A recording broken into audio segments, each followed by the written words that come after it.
welcome back to the Earthon Survival Guide, the podcast for all disciplines, paths, players, and game masters. With your questers Josh and Dan, I am Dan. I am Josh.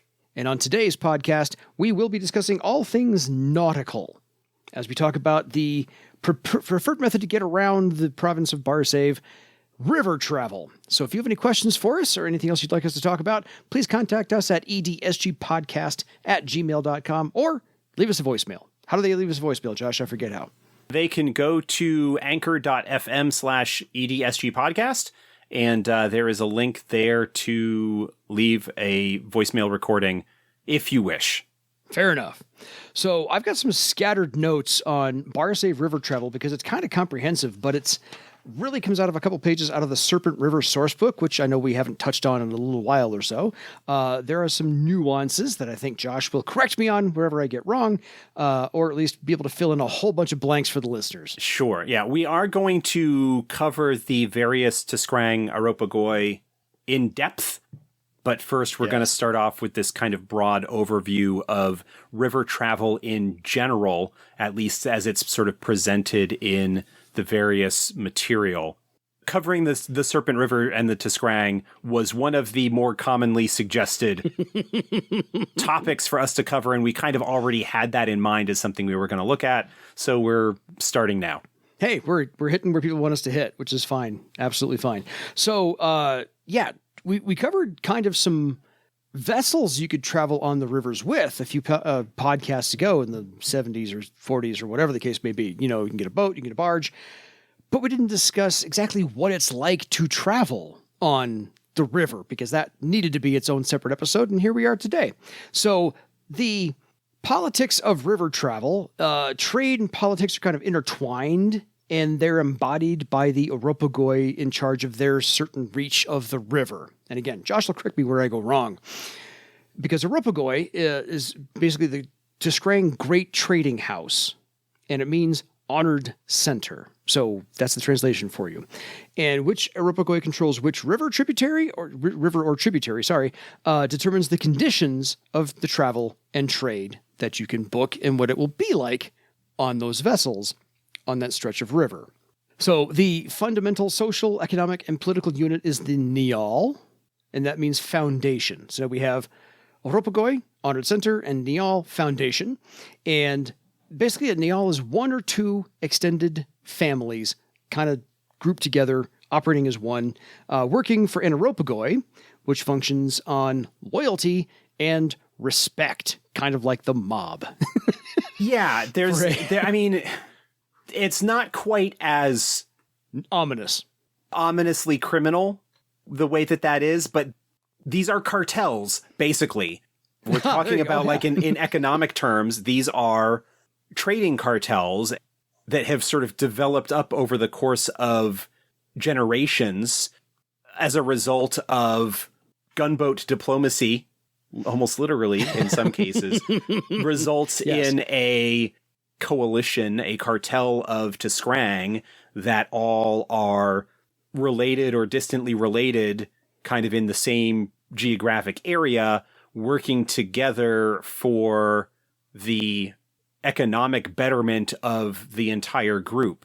So there's like cartel, coalition, union is probably not quite the right word, oligopoly, maybe it could be kind of looked at in that regard. Yeah. But that's basically what it is it's an affiliation of individual families, each of whom's financial success derives from their ability to fund and conduct trade along a stretch of river. And through the result of people getting more organized over time, these partnerships and organizations kind of grow to the point where they are nations, in a sense, in their own right. Yeah. So they have the Nial working for the aropagoi, which is, of course, the house. So we've got the 6 houses, which we will get to further episodes. This is not about them yet. New members to any aropagoi adopt a Gadoinia, which is a name within the Nial. We are throwing around a whole bunch of Tiskrang words right now, so write them down, keep track of these however you want to do this. And the Gadoinia ritual creates a token of identification, and it is illegal to possess that if you are not that person, at least as far as Tiskrang culture is concerned. And if you do, and you're trying to impersonate that Tiskrang, amputation is your punishment. Potentially, yeah. And it's your tail if you're a Tiskrang, and if you're not a Tiskrang, it's your dominant, not your recessive arm. So don't play around with this. They're not. This is like the mob part over here. Yeah, this is the cartel. There's a sort of term for it in mob fiction, in crime fiction, where you're sort of become a member of the family. And that's sort of what this is. It is possible to work on a riverboat and not necessarily be a full member of the aropagoi, that you sort of have to earn that title and distinction. And it is an honor. And there could be crews, in addition to all of the various Nials and riverboat crews that are associated with one or, with an aropagoi, there are also sort of independent crews that do their best to survive without the structures of the overall aropagoi cartels that have developed in Barsaive. Yeah, and since you do get a new name, and of course in Earth Dawn, names are vastly important. This is when they start calling you Mickey Blue Eyes or something. I don't know. I'm just making that up. But all the aropagois, all of the houses are led by the shivalahala, which is the political, spiritual, and social leader. Well, yes and no. Okay. So run. Go. Again, we're not getting into the details here, but of each one of them, no. Of the sort of aropagoi, the sort of generally considered great houses, and we kind of talk about the ones that are listed primarily in the Serpent River source book, but they get mentioned in other places as well. The 4th edition GM's Guide, for example, goes through them all. Yeah. 4 of them do follow that structure. Catention, Vestrimen, Syrtis, and the ones affiliated with the Denerastus up in the North Reach. Which escapes me at this exact moment. But those 4 do have that kind of shivalahala formal structure. Ishkarat. Thank you. Ishkarat is the 4th very one. Hard to... And I'm not actually 100% sure. Pretty sure the Ishkarats kind of have that structure as well. But we've also got House Hengyoke, which they're this sort of mysterious, appear out of nowhere, silent pirate federation, apparently. And it's not clear whether they actually have a shivalahala, and if so, who that might be and whatnot. It is not a known thing. It is a mystery within the setting. And there is also House Tecambris, which is not, because the original Tecambris was essentially killed off by House Catention. The reborn House Tecambris is more of a sort of elected captain leader kind of thing, and does not have the traditional shivalahala situation. Fair. So that is something to keep in mind, that while yes, the aropagoi have a shivalahala is true, there are a couple of notable exceptions. Now, whether you would consider Hengyoke or Tecambris to actually be aropagoi, I'm sure is much of a debate for scholars, but they are notable powers in their own way on the river and do not follow that structure.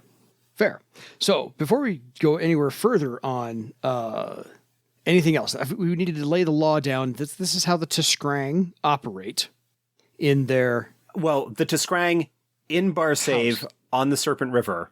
Correct. Sorry. Knew there would be the parameters on the discussion, which is absolutely appropriate for parameters on this discussion. So this is how the aropagoi and the Nials and all those operate with your Godonian and the whole thing. So like I said, some Tiskrang words thrown at you, write them all down. A little history lesson now. After the First Theron War, Thrall's shipments on the river were delayed, lost, or rerouted because houses Catention, Vestrimen, and Syrtis were using tolls known in Tiskrang as Bakshevas. Yes. So the way that it used to work This is in sort of the past of the relatively recent past, but also I imagine it was the case before the Scourge, that the Tiskrang aropagoi, when they controlled a stretch of river, they controlled the stretch of river. And anybody who wanted to do trade on the river, on that stretch of river, would need to pay tolls, which were extracted sort of as this sort of ritualistic mock combat kind of situation where the ships of the house that controlled that stretch of river would approach and basically demand their cut of the goods that was on that particular vessel. And of course, you might not want to pay it, and so might try to run a blockade or whatever. And so there was a lot of independent pseudo-piracy kind of going on in that regard. And Thrall, not having a navy of their own on the water, because it was almost entirely controlled by the Tiskrang, were having problems because if they were shipping something, say, from Thrall to Travar, they would need to sail it down the Coil River and the House of Estriman territory through there and pay whatever tolls and whatnot that would be required in the course of that journey. And then they would cross into contention territory and need to pay the tolls and whatnot. And so the more territory you pass through, the more cuts get taken out of your goods and the less profit that you end up making.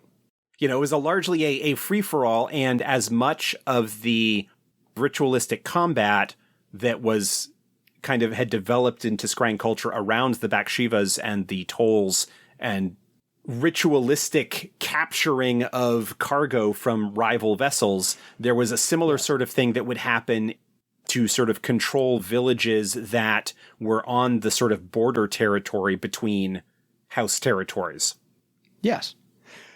So in Tiskrang, I just love throwing Tiskrang words around because I can today. Shivoam vi nokamai dores, which translates as the spirit of the river requests a gift, is one part of the Baksheva. The literal translation of the word Bakshevas is taking the 10th part. The word is as old as the serpent is long, and it refers to the toll system still enforced on some isolated stretches of the river, particularly along the tributaries.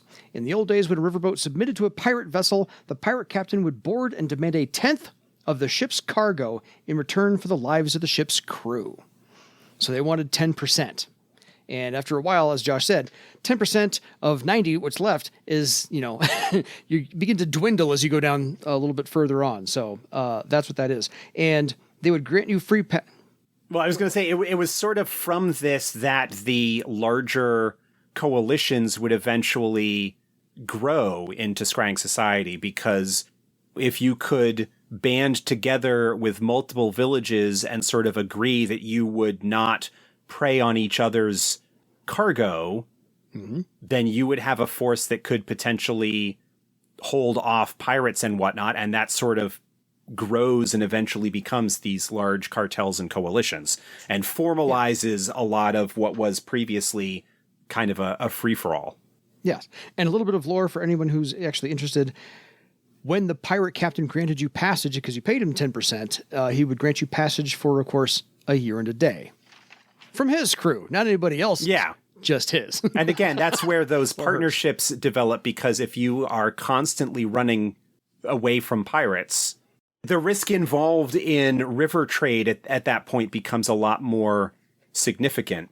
So his or her crew, because a lot of riverboat captains from Tiskrang are female. So yes, that's because of the general matriarchal society of the Tiskrang in general.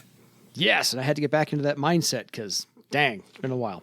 Anyway, so all of this, the Bakshevas, led to Thrall negotiating the Free Trade Compact. Does this ring a bell? Yes. Fair enough. Each house could limit access to their tributaries and ports, and made trade and travel safer, opening more trade, of course, so all is a good thing, and lowered travel rates overall, because competition's kind of there. This is more of a somewhat free market, and all the fees were negotiated and regulated by Thrall themselves, adding in new trade towns left and right. Yeah, this is only applicable to the primary Serpent River itself. That the basic deal was the Serpent being the primary backbone of trade along which everything was going on, you may still sort of charge these rates and whatnot for access to your tributaries and trade that takes place on those and your ports and whatnot there. But if we open up trade on the main Serpent itself, then it actually ends up kind of saving everybody money because you're no longer fighting against each other for this stuff. Mm-hmm.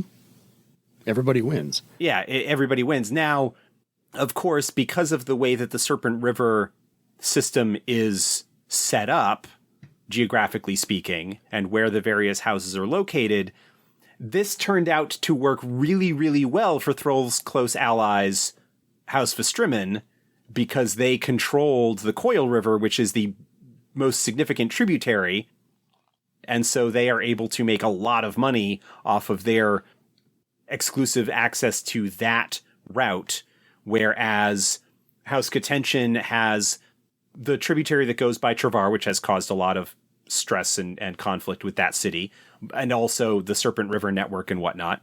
House Sirtis doesn't have any real significant tributary stuff in there. There's some, like, the tributaries up into the foothills of the Thrall Mountains that are not attached to the Coil, or up into the Kalkovik Mountains and up towards Bloodwood, although obviously they don't have any real access into the Mothingale rivers, which is the tributary of the Serpent that flows in out of the Bloodwood. Yeah.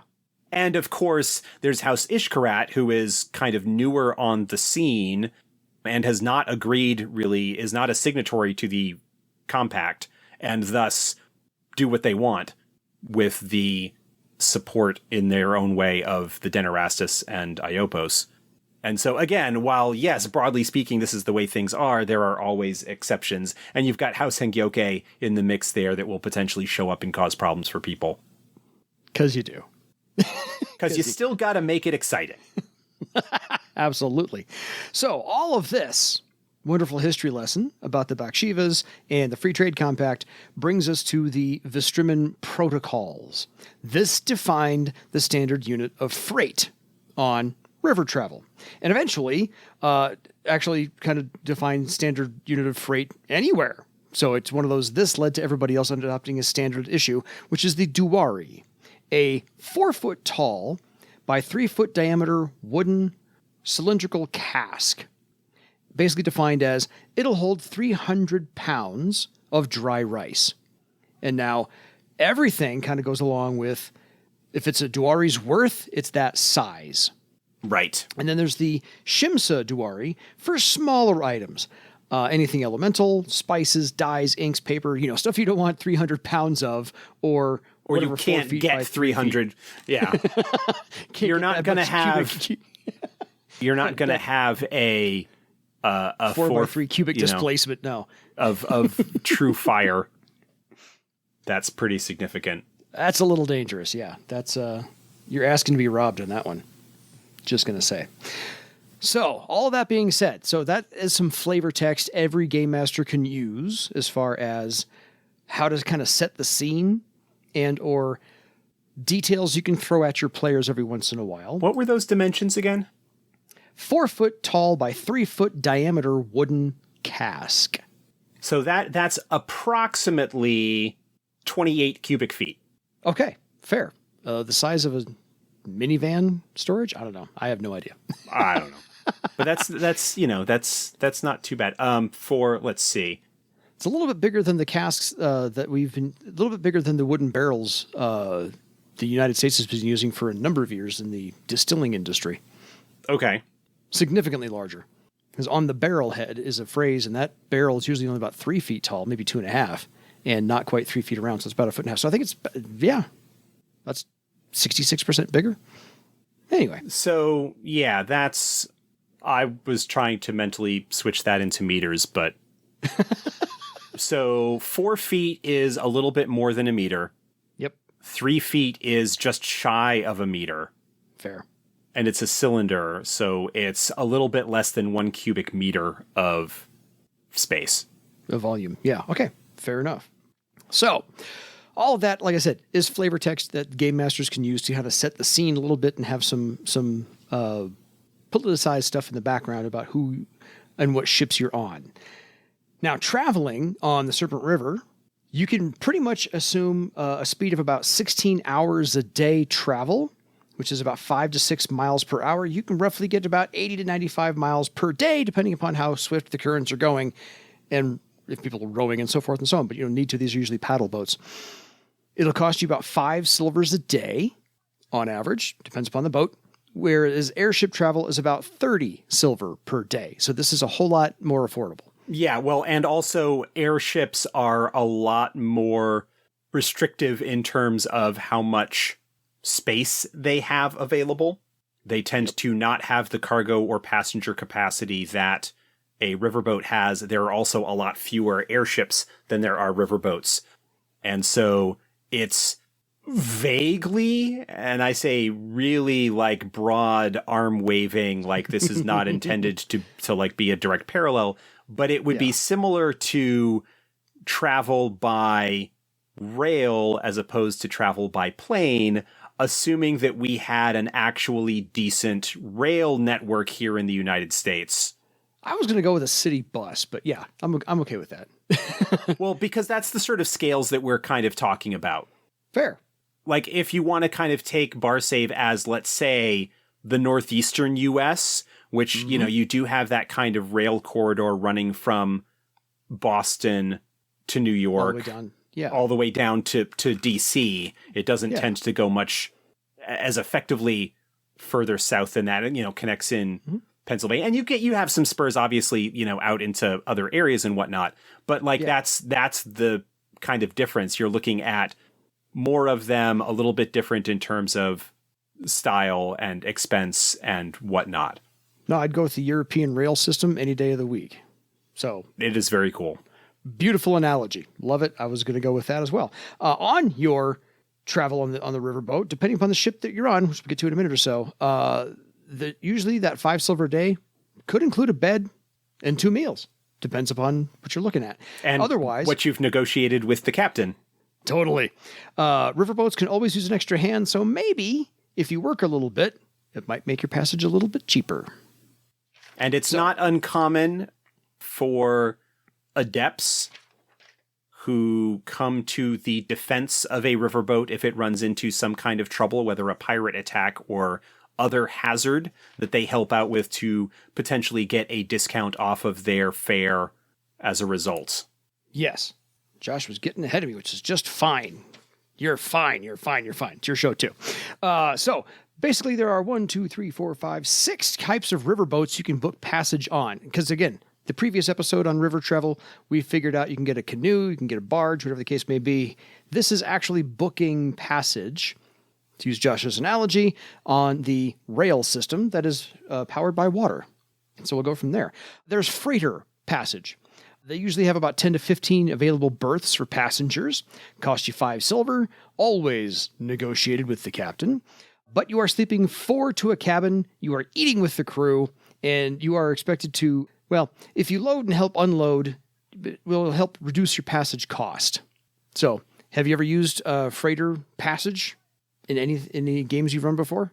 Not specifically. I mean, I've had stuff where I have not made it a significant factor in things. Like if I am considering like the group is at point A and trying to get to point B, and part of it they are going to take as river travel, I tended to just kind of hand wave, okay, it's going to cost you this much and take this amount of time.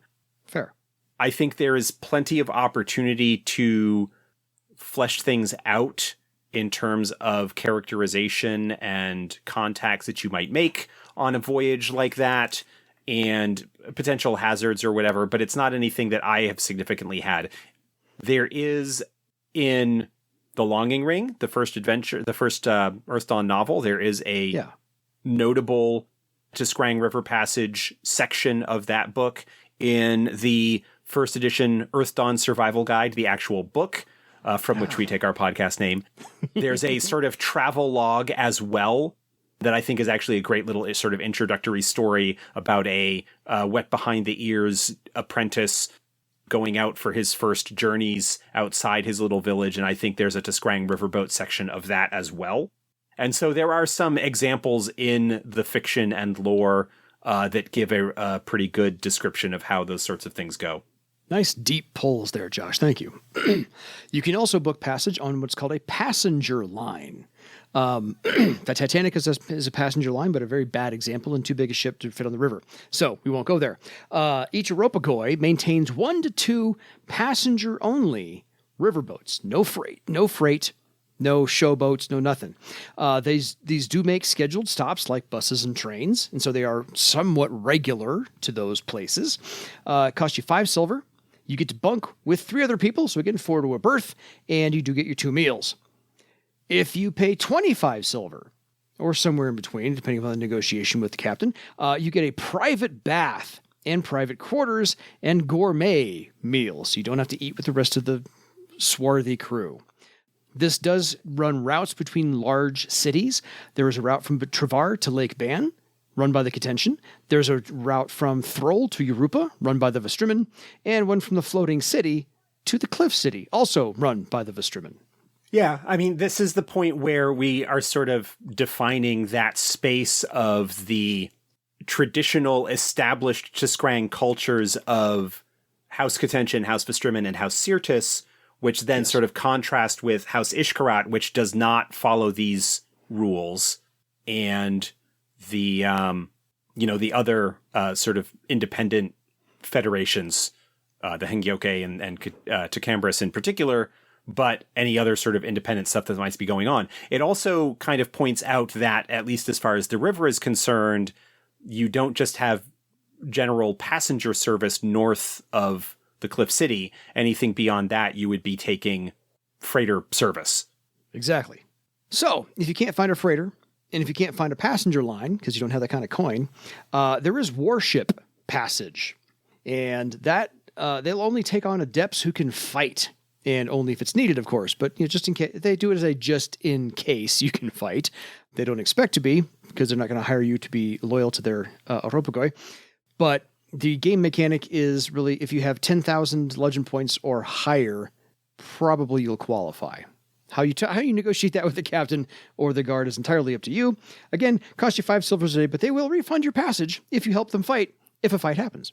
So, not bad. And it's only, per day. So, toss of gold here and there, you're in good shape. So, that is warship passage. Now, there are some smaller riverboats, mostly on Lake Ban, that just cross the Serpent River. They don't go up or down with the current. They're known as a ferry service. And I'm pretty sure anybody who's been anywhere near a body of water knows what a ferry does. I do not live near a body of water, so I don't. So I'll explain it to everybody else. This only goes across the river from one shore to the next. It is not a long passage. It won't cost you a whole lot. 10 to 20 copper from one place to the next, because you're not going to be on it for longer than an hour or so. Right. Depending on the largest spot of river.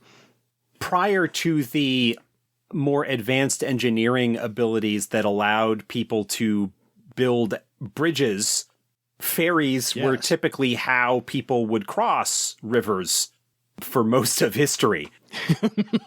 Now, obviously, in the case of the Tiskrang, a lot of the ferries are older riverboats that are sort of partially decommissioned and just used to run back and forth from spot to spot.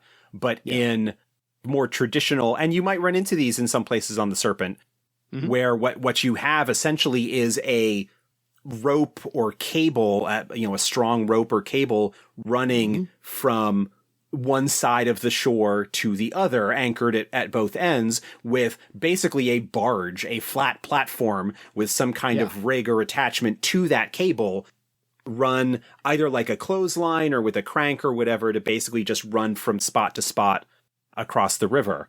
A lot of the during the 19th century westward expansion, the Homestead Act and the settlers' expansion into the west, a lot of the river crossings would be done with that, sometimes with barges that would not have any kind of anchor. But even then, because they were they're not really boats in that sense, they're really more just kind of platforms or barges. Yeah. Those are a little bit more unstable when it comes to, if the waters rushing a little bit harder or anything like that. It could potentially cause problems. But yeah, smaller to Scrang riverboats, potentially sailing vessels, but also, especially I think on some of the tributaries, which will be a little bit smaller than the Serpent itself, could have those more traditional style ferries just going from spot to spot with, a cost of a few copper to get across. And frequently the ferryman would live right nearby to be able to do that. There's, still something of a minor tradition, like in England, in terms of like having actual ferries still crossing the Thames in some places and whatnot. Mm-hmm. New York, I know, has a ferry system. Yeah, right, exactly. Seattle has a number of ferries that operate in Puget Sound, going from Seattle to some of the outlying islands out in the Sound. For example, I stayed very briefly on Bainbridge Island, which is out in the Puget Sound across from the city. By ferry, I think it was like an hour and a half trip by ferry. But if you were to drive, it was like 4 hours because you had to go all the way up around and come back down. Lord of the Rings, in the early chapters of Lord of the Rings, there's the bit where, as the hobbits are leaving Hobbiton, have the Buckleberry ferry that they have to cross the river there, where they have, at least in the movie, there's like the encounter where they narrowly escape one of the ring wraiths because they're on the ferry. So like that is drawn from Tolkien's sort of own experience with ferry travel and whatnot. It is something that these days, with engineering and the ability to build massive bridges and whatnot, is a lot less common than it used to be, particularly in the US, where we are such a car culture. Yes. But it is something that is a lot more common. If you look at some of Mark Twain's writings, because he was a Mississippi riverboat pilot, there's a lot of stuff with ferry service and stuff like that there. So there are plenty of places that you can draw inspiration and descriptions from if you start looking for it. The movie A Knight's Tale, actually they're crossing from France back to England, and there's a ferry in there. And you're smiling at me because, yes, I love A Knight's Tale. I'm not going to lie. Yeah. It's a fine movie. It absolutely is. There's two more to go. There's a dwarven barge, which actually you can book passage on. We talked about them last time on the previous episode. But they pay riverboats to tow them upstream. Downstream they can do because the current takes them, but upstream they got to pay a riverboat to pull them. Yes. So that's a fun one. And again, to like draw sort of real world parallels where you've got stuff like both on the Mississippi River, but also a lot of the canals that were dug and whatnot to have the riverway. You would have the barge being towed by mules or donkeys or oxen walking along the shore, attached to the barge and kind of towing it along the waterway. Yeah. So a lot of those like sort of now no longer, because of course everything now has its own power.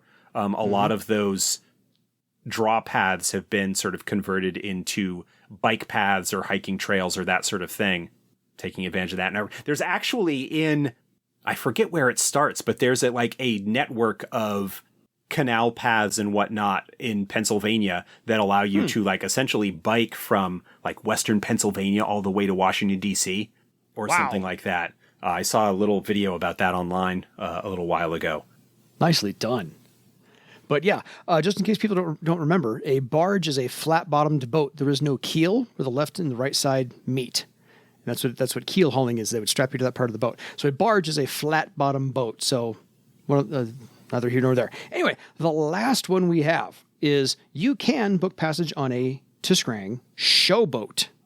And we're not talking the Mississippi Queen or anything like that. There's approximately... sort of are, really. We kind of are. There are approximately 40 showboats between Lake Vors and the Mist Swamps that are reported in the Serpent River book. They are floating shows and carnivals. They do plays, they do concerts, they do acrobatics, they do illusionists to bump up their special effects. And so this is like a traveling Cirque du Soleil. Yeah, well, yeah, basically this is Barsaive's equivalent of the traveling circus that you see frequently in a lot of, like, again, like 19th century Americana, the idea of the carnival, the traveling circus and things like that. Some inspirations, all of which, very many of which tend to be dark. You've got Something Wicked This Way Comes, for example. Nightmare Alley. Carnival. It was a series from a few years back. Again, had that. I just saw Nightmare Alley from Nightmare Alley, yeah. Yeah, that was also like very good. again a very like late 19th, early 20th century, often Depression era Dust Bowl kind of thing. It doesn't necessarily like feature like traveling carnival so much, but there's still like the vibe of what was the name of that movie by the Coen brothers with George Clooney where Oh Brother, Where Art Thou? Oh Brother, Where Art Thou has kind of like a very like that same kind of vibe, but the Tiskrang showboats are sort of the Earthdawn equivalent of that because the Serpent River network is a lot safer in terms of travel as opposed to traveling throughout the hinterlands. And you also know a lot more where the settlements are and people are settled on the water. Mm-hmm. That you could, have a traveling group like that kind of make their living going up and down the river network and putting on shows and carnival and whatnot. Yeah, because they'll moor to the shoreline and then set up their circus or their act or their stage area on the shore because they need a nice flat place to do it, and then perform for a night or two and hang around and so forth and so on. So if you want to book passage, you might have to audition that you are somewhat of a performer or a storyteller or something along those lines. Or if you just need passage, I can help set up the stage. I'm a part-time carpenter. I'll build it, whatever the case may be. I'll do the rigging, whatever. So if you're involved in the theater in any way, shape, or form, in the background as an Earthdawn character, you might be able to help out on the showboat. Now, these are run by Tiskrang more often than not, but they are racially diverse. They do have elves, dwarves, humans, whoever is on there that can do something along the lines of a theater or circus production. So don't just think that it's only Tiskrang on there, when most of the other ones probably are only Tiskrang. But rumors abound that the holders of trust, the Denirastus, and the Eye of Thrall, or Theron's spies, are all part of some traveling carnival on these showboats to gather information. Of course. So for the emailer on our last episode who said, hey, I don't have any ideas, if you've not done a showboat with a spy network, there you go. Yeah. It's always interesting, like, to have maybe a showboat show up and some kind of crime or something happen that either casts suspicion onto the crew or perhaps even doing a mini-series or like short campaign arc where you are the showboat crew and kind of dealing with a problem of the week issue where you're going from town to town and like Kung Fu miniseries, like the Kung Fu or the Incredible Hulk or any of those 1970s or 80s genre shows where they show up and solve a problem and then move on to the next place after that. Yeah. It's a whole, it includes shows like Highway to Heaven and Touched by an Angel and stuff like that, where the focus of it are the A-team, where the protagonists, the main characters, are traveling from location to location, solving problems along the way and whatnot. Totally. So you could have a game perhaps where that is the idea, sort of a river-based, similar to maybe like a caravan or merchant campaign, where you're kind of dealing with problems along the way. But yeah, that's something that you could bring in to spice things up a little bit. Or, and I'm going to love to say it, Firefly. You're on the same boat. You're just traveling down the river and back up again every once in a while. There you are. So there's a few references to draw from if you need plot ideas. But otherwise, I love the idea of just putting everybody on the same boat, charging a passage, having it get free after a battle or so, and going from town to town to town, making a whole loop up and down the Serpent River. Death on the Nile. Yes! Classic Agatha Christie novel, recently done as Kenneth a film by Kenneth Branagh. There are also, I'm sure, there's like 3 or 4 other. There's a Peter Ustinov version of Death on the Nile that was done back in the 60s or early 70s. The book's 100 years old. Yeah. I'm sure that there have been multiple productions of that, but that is another one where you've got like a crew, a bunch of people on a boat and something happens. Yeah. And you can, again, because of when it was set, you can kind of use some of the inspiration from that in terms of what it's like to travel on a riverboat, even though that boat was more of a pleasure cruise as opposed to, it's more of a passenger ship as opposed to a freighter. Mm-hmm. But yeah, river travel and ferry travel and riverboat travel was a huge part of the way that things worked, a couple of, 100, 150 years ago, 200 years ago across the world. Once you got the steam engine in place. Yes. So you're talking about like from around the Industrial Revolution, mid 1800s and onward, up until, the domination of the automobile, particularly in the United States. Yep. But also train travel. Yes. The advantage that trains have is that they are not tied to the water. Yep. The way that riverboats are. But in terms of the concept, there's a lot of stuff that you can crib from there in terms of what it's like, because it is, again, like a sort of fixed location with a whole bunch of people on it going from fixed point to fixed point along a predefined course. It just happens that, if it stops somewhere and you get out, you're not necessarily going to get wet. But Murder on the Orient Express, to pull another Agatha Christie that's had like 50 million adaptations done, or any kind of train travel, again, drawing from being American-centric that we are. Yes. Train travel, the Wild West and the expansion of the frontier and the settlers and the running of the rail lines. Yeah. Obviously, some of the stuff that goes on in terms of the classic Westerns with the trains going certain ways and the land grabs and whatnot and the desire to have a train station and whatnot obviously are not going to be as much of a factor when you're talking about riverboat travel, because you can't change the course of the river the way that you could, design a rail line. But still, some of the same issues and whatnot that you could have in terms of threats to that mode of travel could be adapted to that sort of thing, especially, again, if you're talking about some of the tributaries and whatnot, as opposed to the main thoroughfare of the Great Serpent itself. Yeah. What's the new Disney movie that just came out with The Rock about, what is that movie? They're on a riverboat. Jungle Cruise. Yeah, that's the one. Yeah. It's another one you could look at. Absolutely. Yeah. Jungle.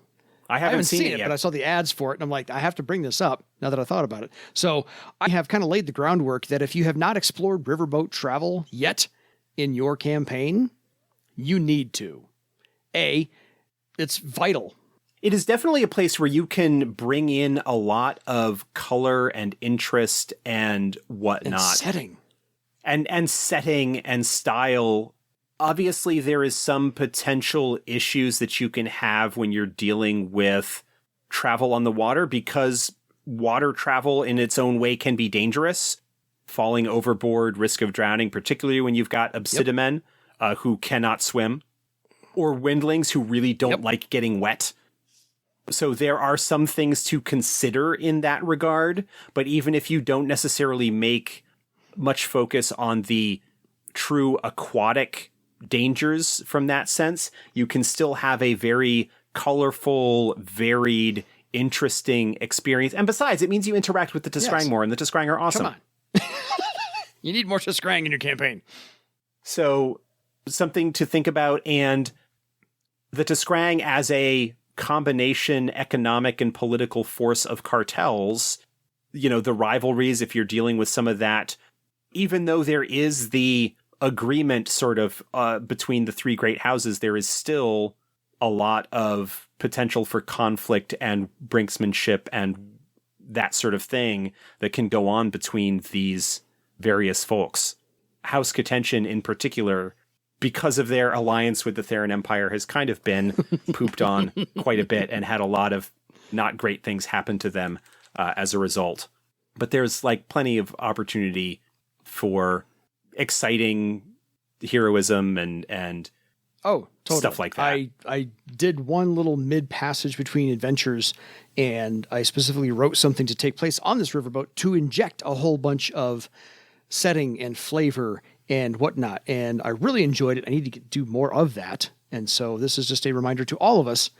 This is the way people get around more often than not. Yeah. And if you're used to land travel and you're used to renting couple of horses or renting a cart or whatnot, don't forget, you probably should be involving river travel. Well, at some point, even if you aren't necessarily going to be traveling up or down the river a significant amount, you are going to run into the river and need to get across it in some way.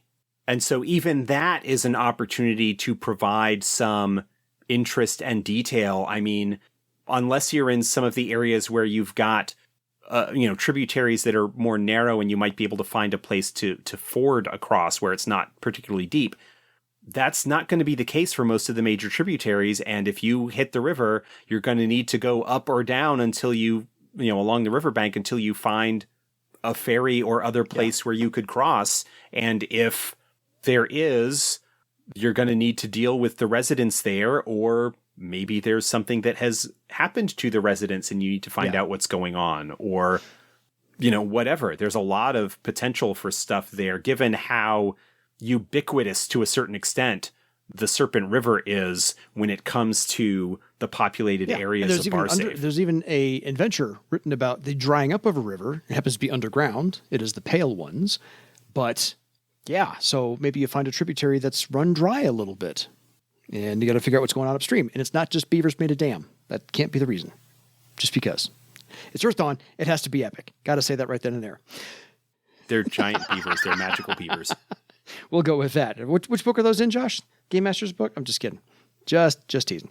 So if you have any questions for us, or if we missed something about river travel that was not explained in this episode, because there's soon to be a primer before we get to the houses of the Tiskrang, which are forthcoming episodes. If this primer is not enough for you, or like I said, we missed something, please contact us at edsgpodcast@gmail.com. Until then, I think you should go pay the 10th part for your legend. Good night, everybody.